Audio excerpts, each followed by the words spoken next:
President Donald Trump will seek an additional $54 billion in spending for the Department of Defense tonight when he makes his speech in front of Congress. Yesterday, the commander-in-chief hinted at his plans for the military budget before he addresses a joint session of Congress tonight. It will include a historic increase in defense spending to rebuild the depleted military of the United States of America at a time we most need it. We must ensure that our courageous servicemen and women have the tools they need to deter war, and when called upon to fight in our name, only do one thing: win. We have to win. We have to start winning wars again. We want to bring in Veterans Affairs Secretary David Shulkin. And Secretary Shulkin, it is great to have you on the program this morning. Thank you. It's Welcome. Great to be here. You know, you have so many accolades to discuss. You are the sole Obama appointee in this administration. You were confirmed unanimously. Yes. People were saying, "Oh, this is an easy one." And you have been at the Veterans Affairs, even though the president has said how bad the VA has been. He kept somebody who was there at the VA. So you've got a great legacy as you come into this job. What are you expecting to hear from the president tonight? Well, what I expect to hear is the strong support for making sure that we're caring for our men and women who have served our country.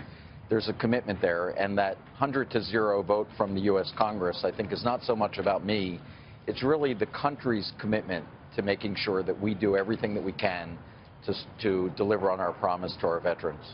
Tell me one of the biggest issues and how do you fix it, and that is restoring trust and accountability at the VA. What is your solution to this? Well, I think we all know that in the wait time crisis in April 2014, we did let the country down. We did let our veterans down. And it's much easier to lose trust than it is to gain it back. And so we are slowly gaining that trust back, and we're seeing that happen as we really begin to deliver and transform the VA to be a system that we're all proud of once again. Why were those wait times such a problem? How did that happen?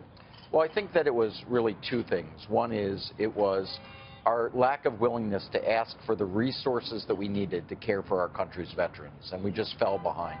And secondly, it was a culture in the VA of not willing to come forward and talk about what was really happening, to hide those long wait times. And frankly, no system is going to be able to regain trust if it isn't transparent and if it isn't accountable. You know, you have said in the past, look, if a veteran wants to go to a private medical provider, then do it. People saw that and said, well, wait a second, is he for privatization? Is he going to change something? What's your stance on that?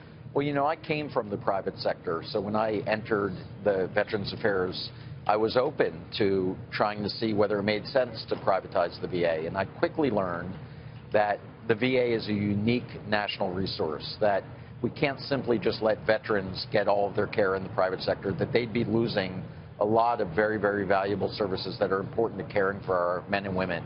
So I believe the solution is an integration of what's really great and best about the VA, as well as what's better and best about the private sector. Our servicemen and women deserve the very best of what both these systems can give them. Because you're from the private sector, you have an opinion on private sector people running agencies. What do you think about the fact that the president has surrounded himself with business people?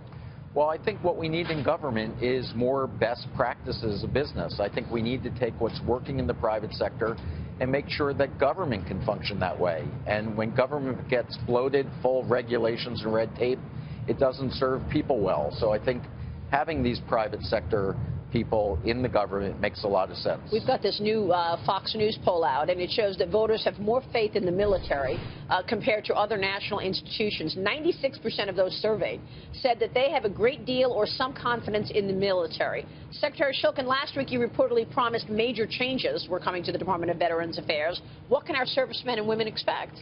Well, first of all, that poll makes sense to me. When I have the privilege of spending time with our men and women in uniform, you can't help but feel proud. These are courageous, patriotic Americans that really should give confidence in the country, and I feel confident with them. I think the changes that we need are to make VA accountable, to essentially be open and transparent about what's going on, and to give more choice so that people can get the very best of care wherever they need to get it. We are expecting the president tonight to propose $54 billion increased spending on the military.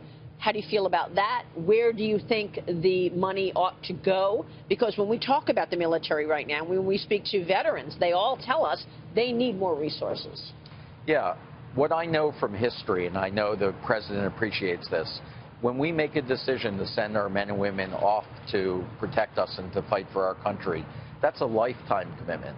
And so when you create the spending at the very beginning in the Defense Department, you need to have that commitment all the way through for veterans, because we are committed to our veterans for life. So where would you, can you identify areas that you believe are absolutely needed in terms of extra spend?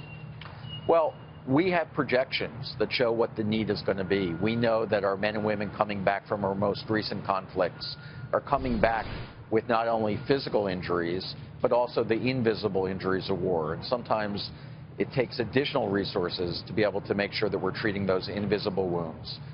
That's a great point, and that's something that I think the president actually has mentioned as well. How do you convince someone who's watching you now, at the leader at the VA, but you're an insider, and someone who says, look, this is broken, we need an outsider to come in and fix it? How do you convince them that, no, you know this, and that's why you are the best man to lead this? Well, look, it's not my job to convince people. I want people to watch our results. We are committed to fixing this. We know we have to do better, and we are going to do better. I've been in government now about 18 months. That's long enough to understand how the system works and where the problems are. And my discussions with the president have been that we have to make these changes quickly, and being able to know where the problems are is going to allow us to do that as quick as we need to do it.